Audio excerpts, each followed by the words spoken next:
hindi po ako marunong Mandarin. Happy birthday, Sophia Lee. Tama po ba? Ayun po. Ate Cathy, happy birthday po kay Sophia. At sa lahat po na may kaarawan sa buwang ito, happy birthday po sa inyong lahat.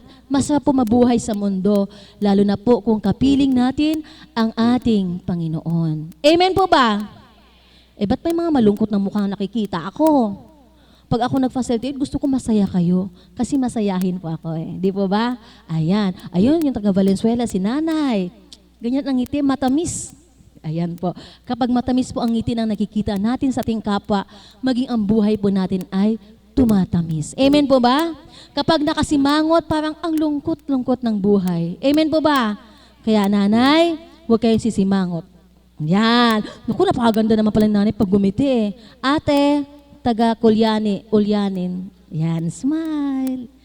Sa umagang ito po, ang ating pong pagsalusaluhan ay ang katagang hiling.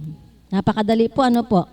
Hiling, kahilingan, mga kahilingang tinugon ng ating Panginoong Diyos at mga kahilingang hindi pa tinutugon ng ating Panginoong Diyos. Amen po ba? Kapag ang ating pong kahilingan, tinugon ng ating Panginoong Diyos, yun po sinasabing wish granted, napakasarap sa puso. Amen po ba? At ang reaction ng ating mukha ay, nakangiti, nakasmile daw. Ang ngiti po ay hanggang tenga. At may palundag-lundag pa sa sobrang galak. Tama po ba yon? Kapag hindi naman po pinagkaloob ang ating mga kahilingan o ating hinihiling sa ating Panginoon, ano po ang ating nagiging damdamin? Wala kayong damdamin? Seryoso po ba yun? Huhulaan ko na lang po. Malungkot kayo, wala kayong gana, pakiramdam may Diyos ba? Ba't hindi ako pinakikinggan? Tama po ba ako doon o mali? Lab ako ng taga rito, sumasagot, ewan ko lang ito sa kanan, ayaw nila sa akin. Tama po ba ako doon o mali?